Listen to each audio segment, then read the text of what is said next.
vocês. 1 Reis 19, a partir do versículo 1.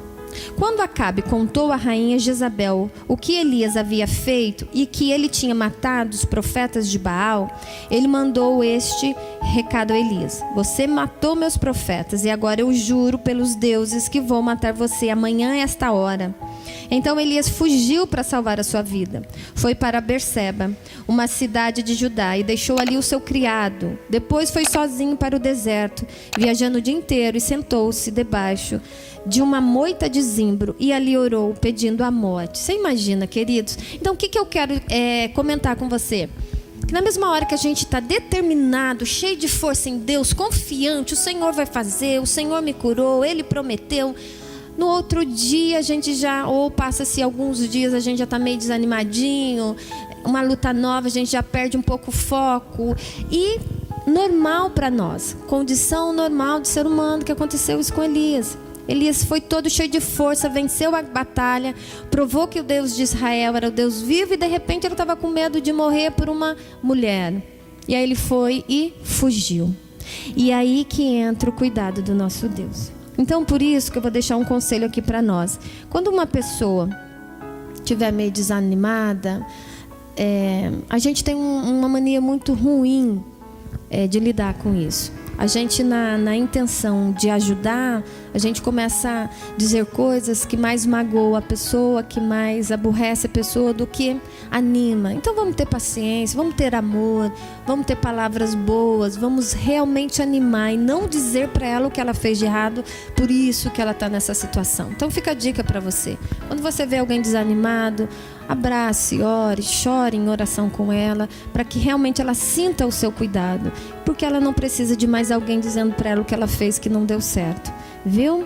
Então, quando alguém está desanimado, seja carinhoso.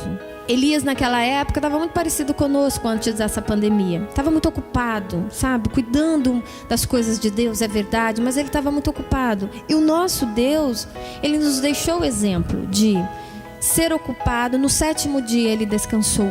E Jesus também fazia muito milagre, muitos milagres, mas ele sempre tinha um cantinho para descansar e um cantinho para orar. Isso me conta para mim, conta para você, que a gente pode ser ativo, proativo, a gente pode ser determinado, a gente pode ser focado, mas nós temos que ter o nosso descanso, a nossa fase de tranquilidade, porque senão realmente a gente não aguenta. Viu, meus queridos?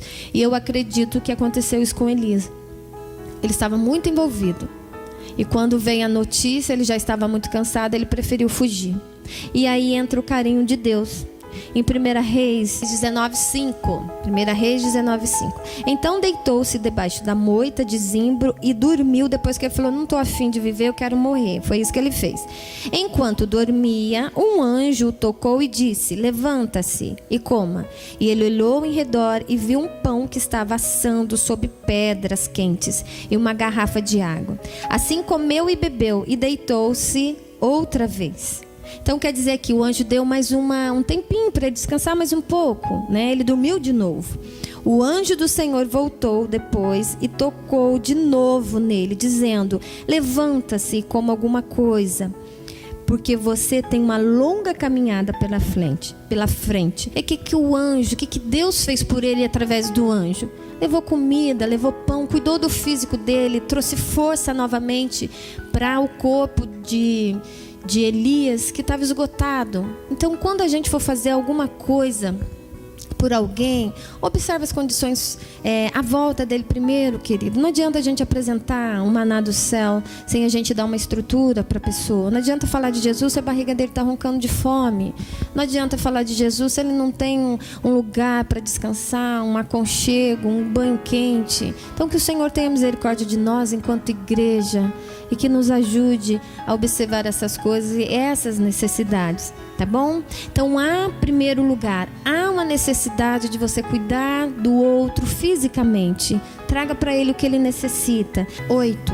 Ele se levantou, comeu e bebeu, e o alimento lhe deu força suficiente para viajar 40 dias, ó o milagre de Deus, e 40 noites, até o Monte Horebe, a montanha de Deus, onde ele foi abrigar-se numa caverna. E aí o Senhor perguntou: o que faz aqui? No versículo 1 Reis 19:9, Deus pergunta para ele o que ele fazia ali. E aí ele teve uma conversinha e Deus passou como relâmpago, e Deus passou como brisa, e Deus passou como terremoto. Você fala assim para mim: nossa, Rô, todo mundo fala depressão, depressão, depressão. Mas às vezes a depressão, você pode classificá-la assim como a perda do humor, né? A pessoa que está depressiva, ela perde totalmente o humor. E a notinha que eu tenho aqui, olha, eu achei muito interessante, por isso eu anotei. Podemos dizer que a depressão é a perda profunda do humor, causada pela tristeza e o sofrimento moral. E as causas são muitas hoje. As causas de Elias foi o quê? A batalha com Jezabel, a mulher do rei Acabe. E hoje pode ser que alguém possa estar acometido de alguma depressão por materialismo, por competitividade, por preocupações, por situações difíceis, né? Por decepções com pessoas, por decepções no casamento. Então isso pode trazer, né, a perda da alegria e do humor e uma tristeza profunda em instalar o coração. E aí eu queria compartilhar outra coisa com você. Você sabe a diferença de emoção e sentimento? Eu, falar a verdade para vocês, eu não sabia muito bem, hoje eu aprendi também. A gente sempre fala muito de emoção, mas a gente acha que emoção e sentimento são as mesmas coisas, estão muito próximos, é verdade, é bem tênue a linha. Mas olha, emoção geralmente, ela é passageira, ligada a um acontecimento, mas de uma forma precisa. O sentimento é uma emoção que persiste independente dos acontecimentos ficarem.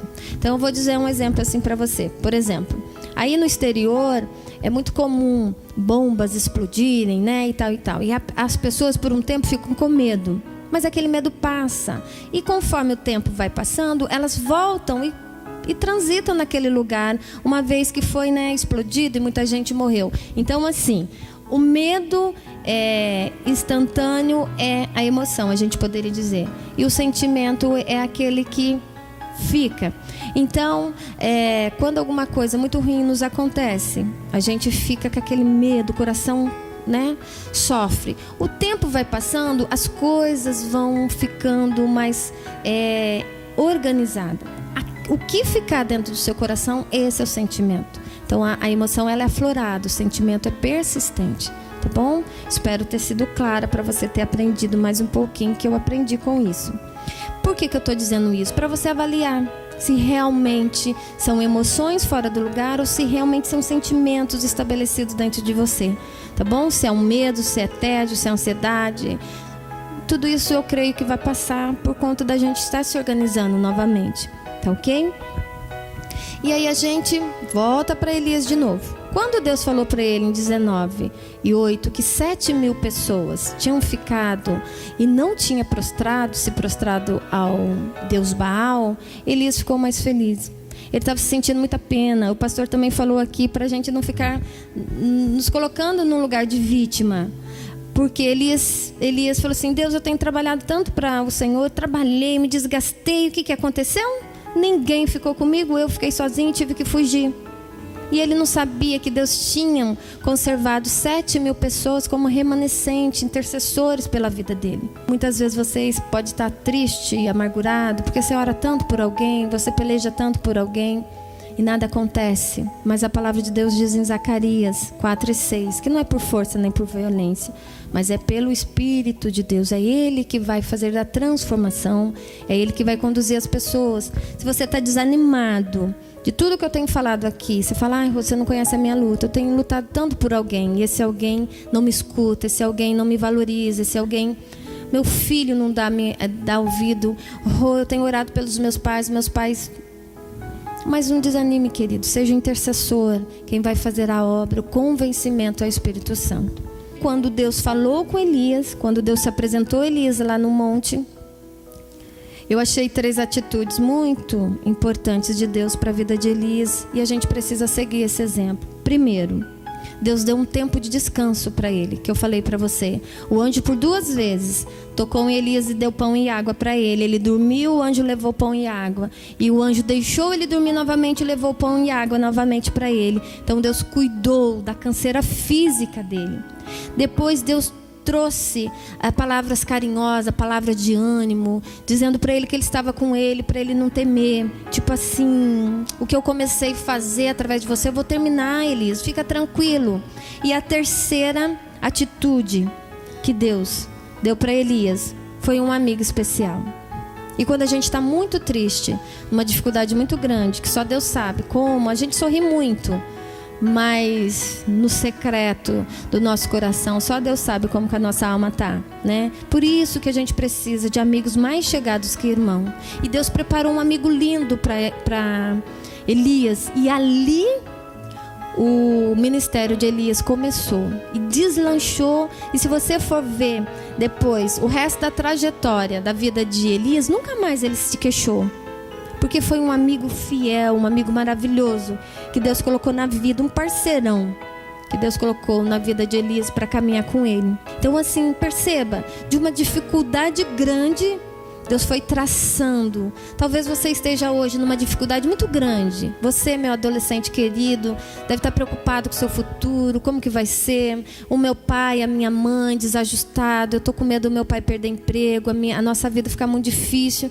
Não fique, querido. Através das dificuldades, Deus vai nos capacitando a viver coisas maiores e melhores com Ele e nele, viu? Então, na hora da dificuldade, escolha um amigo para caminhar com você, para lutar com você, para quando você estiver muito desanimado, de ser coisas que te animem, que façam você ter esperança renovada, viu? Isso é muito importante, você ter um amigo.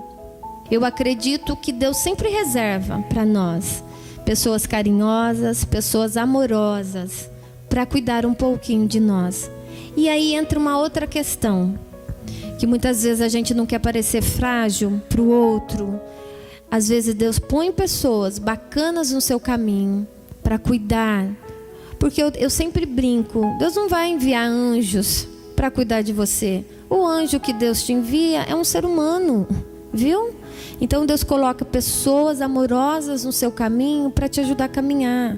Então não seja orgulhoso, aceite o cuidado de Deus, ou perceba esse cuidado de Deus, viu? Porque tem pessoas que são mais chegados que o nosso próprio irmão de sangue. E às vezes é trazido, na maioria das vezes é trazido pelo Senhor. Então fique com esse exemplo de Elias.